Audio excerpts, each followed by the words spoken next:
When did you realize that you're dating an idiot? Story 1. I once dated a girl who legitimately thought we lived inside the Earth. We were talking about SpaceX back when they were just starting to get more public attention. I mentioned something about how it was cool we'll be alive to potentially see humanity reach for the stars. Her response was something along the lines of, yeah, but how do they get to space? Confused, I said, with the rockets. Like in the video. She replied with something like, yeah, but don't we have to get outside of the Earth first? Dumbfounded, I asked for further clarification. She goes on to say, in a tone that suggests I am the idiot here, we live inside the Earth, so how the fuck do we get out so we can reach space? I then inform her we live on the outside of the Earth. That's why you see open sky and stars, and the sun, and not more Earth above you. She then laughs and states if we lived on the outside of the Earth, we just follow FF. Still, as if I'm the idiot. My jaw dropped. I responded with a simple gravity. The atmosphere. To which she says, oh yeah, that. HAHA. Whatever, how was I supposed to know? I asked if this was a joke. It wasn't a joke. She thought we lived in the Earth up until that moment. Where exactly in the Earth? I don't know. I'm afraid to know. I was speechless. She told me to never tell anyone.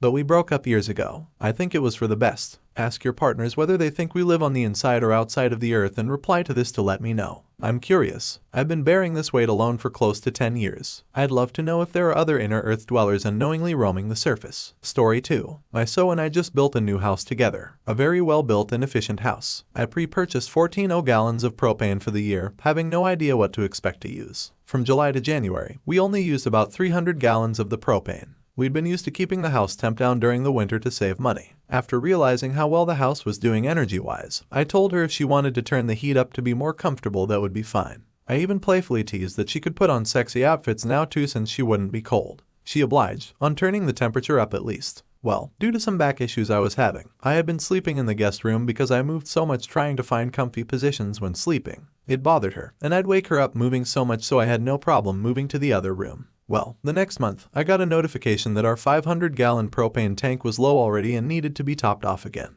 I was shocked that we used so little for 7 months, and in 1 month, we burned through a tank. Come to find out, she was very comfy with the temp higher in the house, but when she would go to bed she was hot, so she'd open the windows and leave them open overnight, with the heat still on. When I confronted her about it, she told me I never explained what I meant, and she had no idea that would affect the heating bill. Story 3. I dated this woman back in my 20s. She was cute as a button, but in hindsight felt like a RPG character that had put all their stat points into her body. The relationship was eventually ruined by the many ways she could mess up her own life. The sad part was none of it was malicious per se. She got fined for shoplifting. She had bought a pair of sunglasses. They broke like 2 days later, so she went into the store and swapped out her broken ones. A mall cop saw that. Having that in her record made getting a job harder. She used my clothes. She was size S, I'm size M. She could never figure it which were hers, and when I pointed out the obvious, she suggested I could just use her clothes too. She could not keep track of anything. She was constantly out of every possible household item, and was unable to plan ahead by knowing how often to buy the items. She was often annoyed when stuff ran out. She could not hold a job, not even a simple one. She would just forget to go to work, or come up with clever ways to avoid working when she wanted to do something else. She would then be surprised when she was instantly fired during the trial period.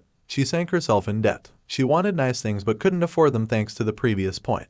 It's only a tiny sum a month worked on her every time. Then those tiny sums become more than she was making a month. She would treat her electronic devices like shit. She totally depended on them as she was addicted to social media, but at the same time she kept telling me they're just stupid things and she didn't care if they broke. She could throw her phone several meters, miss the intended landing spot and break the screen, or just completely destroy the device. She'd be extremely pissed off after that happened because then she couldn't access her addiction. A bit of an overlap of the previous one, but she could not figure out how much battery the devices used. A quiet night at home or night out partying, she'd still go with a phone that had 30% battery left and naturally flip her shit when the device ran out of battery. When she was drunk, she'd kiss and let on random guys. When confronted, she'd insist it wasn't for real as she was gay. Naturally, this causes a lot of difficult situations when we were in bars and the guys just didn't know when to quit. She attempted to get a driver's license many times, couldn't pass the practical exam and eventually gave up. I think the driving instructor probably feared for their life too. For someone who's extremely systematic and ahead planning as I am, watching all that and more just became too stressful. I was once told how people complete each other to fix the other's weaknesses with their strengths, but this was just a lost cause. Story 4. I was living with a girl. I had job. She was unemployed, so I paid rent and bought food.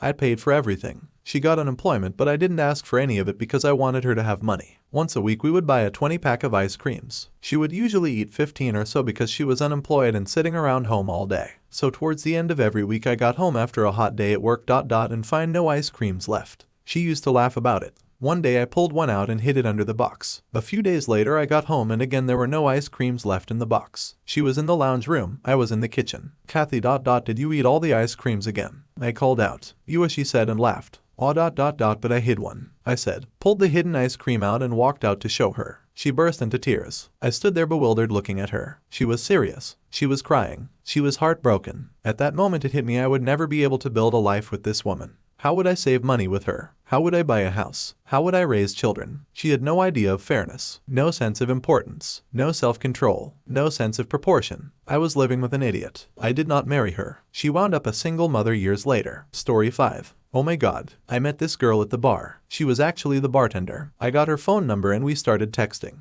There were some mild red flags but I'm uptight so I told myself to ignore it. We decided to go out for dinner and it was pretty cool. She seemed really nervous but I didn't mind. She was on her best behavior that night. I thought she seems nice and she really likes me for some reason. I saw her a few times after that and she was a raging drunk. She insisted that her farts didn't smell and she was wrong. She genuinely believed that her farts didn't smell. She would get drunk as hell and fart up a storm. I didn't even know what to make of that because I've never seen a situation like that before. Not IRL, not in a movie or anything. I stopped seeing her after she pissed my bed and legitimately didn't realize she did it and threw up in my bathroom and used my bath towels to clean up the mess, which I obviously had to throw away. One night she called me at midnight and told me she was stranded at a local convenience store and asked if I could pick her and her friends up. I was more curious than upset so I said okay. I went down there and she was with a couple of what I could only describe as the most random dudes ever. One dude was an older white dude who looked like a farmer with overalls and a beard and silver white hair, and one dude was an older black dude. My job was to take them to someone's house. She apparently didn't want them to know she was seeing someone so they referred to me as the Uber driver. That was my name, Uber driver. The older black dude asked if we could stop at a gas station along the way so he could buy scratch-off tickets. I said no, we're going to and I'm dropping you off. He looked at me like I was the worst Uber driver ever. I obviously didn't care because I had to get up for work in a few hours, but it was an interesting adventure. I never figured out who those guys were or how she knew them. Story 6. Self-report here. I met her in a college improv class I took on a whim and became fast friends with her. Started hanging out after class as she waited for her ride.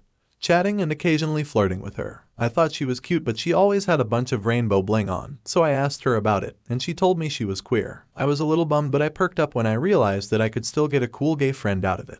At one point I even went to Rocky Horror Picture Show with her. We both wore skimpy clothes. I was in the tiny gold shorts that Rocky wears while she wore some skimpy leotard lingerie. I was feeling self-conscious after getting changed so she flashed me to hype me up. I had never done anything like that with anyone so at that point she had firmly become one of my best friends. Fast forward a few weeks, we are hanging out at a mutual friend's house playing board games when I hear her mention an ex-boyfriend. First genuine record scratch moment of my life. I turned to her and was like, I thought you were gay. To which she replied, why do you think I've been flirting with you this whole time? Turns out, she's bi. We just got to our 3rd anniversary since we started dating and I couldn't ask for a more wonderful partner, and I know she feels the same. Story 7. When he revealed that he couldn't tie his own shoelaces together. He was a grown-ass 20-something man and he couldn't even do a simple bow. I tried to work with him thinking he just had coordination or learning issues, but nope, just never bothered to learn as his mother never taught him. I actually tried buying him shoes with Velcro straps thinking I was helping and he threw a strop saying I was babying him. I mean, who doesn't know how to tie their own shoelaces, for feck's sake? Edit. Welp, this blew up. For starts, I apologize if I accidentally offended anyone who has a genuine difficulty with lace tying due to disability or being on the spectrum. Totally did not mean to sound insulting. I'm on the autism spectrum myself, so I apologize for the awkward wording. To clarify, my ex was neurotypical but also a huge man-child who refused to learn the most basic life skills. I tried to help both with gentle, subtle encouragement that later turned to outright blunt exasperation. No dice. Some people simply cannot be taught. To all my fellow ADHD people, again I apologize if I worded my post wrong. No offense intended at all. As for my ex, I've never seen nor heard from him in the bones of 15 years, so I have no clue if he's still getting other people to tie his shoes for him. Story 8. She thought that if you peed after sex you wouldn't get pregnant. She told me that stars are not real nor are birds, sharks or whales. We are both diabetic. She thought that eating sugar was okay if you also had diet drinks. She would eat cake and then down a glass of Diet Pepsi and say she didn't need insulin. Stuffed animals are a sign of the devil. Smoking weed was the worst thing a person could do, but meth was fine because she used to smoke it. Pop music was the devil, but her favorite bands were Ghost and Korn. She also wasn't religious but was terrified of the devil. The finale straw was when she tried to trick me into doing meth one night. Up until then I thought she hadn't touched the stuff in years. She took all my meds and wouldn't give them back until I did meth with her. One regrettable night later and I broke up with her. Story 9. So I was set up with a friend of a friend back in early 2010 seconds. She was an elementary school teacher. So on our first date, she tells me that she tries one new thing a year. As a person who traveled the world for work for the first 6 years out of college and always trying to experience new things, I thought this was great. But I was wrong. So I asked, what new things have you tried this year so far? Taco sauce, she said. I said, what do you mean? She responded, I try one new thing a year and this year, it was taco sauce. I explored it a little more and in the end it turns out she is not an adventurous person and she doesn't like new things. She literally limits herself to only trying one new thing a year. Yeah, there are people like that. Story 10. My ex, I realized it much too late. I asked him for $50 toward a $300 grocery bill and he flipped out on me saying I was bad with money. I literally gave up on him after that. He was really nasty about it, which made me lose every positive thing I was clinging to in that relationship.